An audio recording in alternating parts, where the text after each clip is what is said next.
نحمده ونستعینه ونستغفره صدق اللہ العظیم۔ میرے عزیز دوستو، بزرگوں اور نوجوان ساتھیوں، اللہ تبارک و تعالی کے آخری نبی، آخری پیغمبر، آخری رسول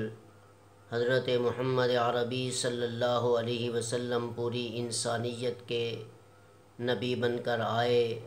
کائنات کے ہر مخلوق کے نبی بن کر آئے۔ جناب رسول اللہ صلی اللہ علیہ وآلہ وسلم کے بارے میں علامہ امام ماوردی رحمہ اللہ تعالی عنہ اپنی کتاب اعلام النبوت کے 126 صفحے پر یہ بات لکھتے ہیں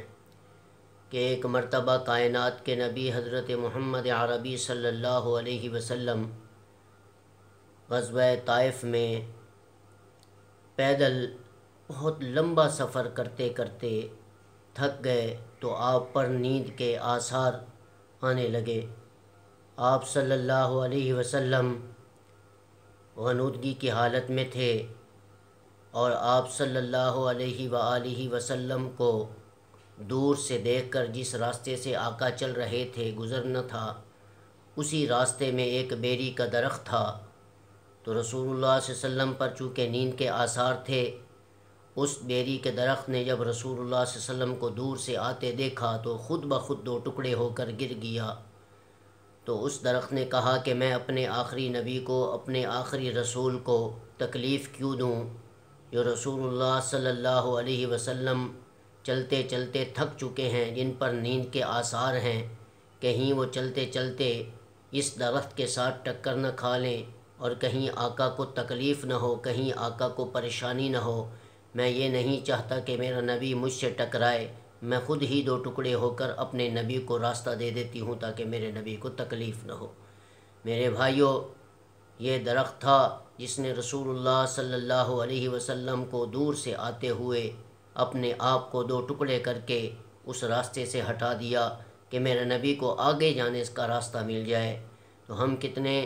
میرے بھائیوں رسول اللہ صلی اللہ علیہ وسلم کے امتی ہو کر رسول اللہ صلی اللہ علیہ وسلم کی سنت کو پس پش ڈال رہے ہیں۔ ہمیں رسول اللہ صلی اللہ علیہ وسلم کی سنت کی کوئی پرواہ نہیں، آقا کے احکام کی کوئی پرواہ نہیں، لیکن ہم سے تو وہ بیری کا درخت ہی اچھا تھا کہ جس نے رسول اللہ صلی اللہ علیہ وسلم کو آتے ہوئے اپنا راستہ دے دیا کہ کہیں میرا نبی ٹھوکر کھا کر گر نہ جائے۔ تو میرے بھائیوں، چونکہ آقا کائنات کی ہر مخلوق کے نبی بن کر آئے ہیں،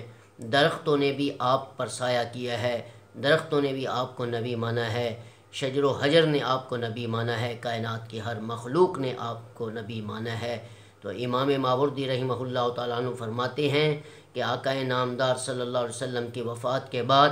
یہ بیری کا درخت دو حصوں میں تبع تابعین کے دور تک رہا ہے، اور لوگ جب وہاں سے گزرتے تھے تبرک کے طور پر وہاں سے بیری حاصل کرتے تھے اور تبرک کے طور پر اس درخت کو ہاتھ لگا کر جاتے تھے کہ یہ وہ درخت ہے جس نے رسول اللہ صلی اللہ علیہ وسلم کو آگے جانے کا راستہ دیا تھا۔ امید ہے آپ لوگوں کو یہ ویڈیو بہت ہی اچھی لگی ہوگی۔ السلام علیکم ورحمۃ اللہ وبرکاتہ۔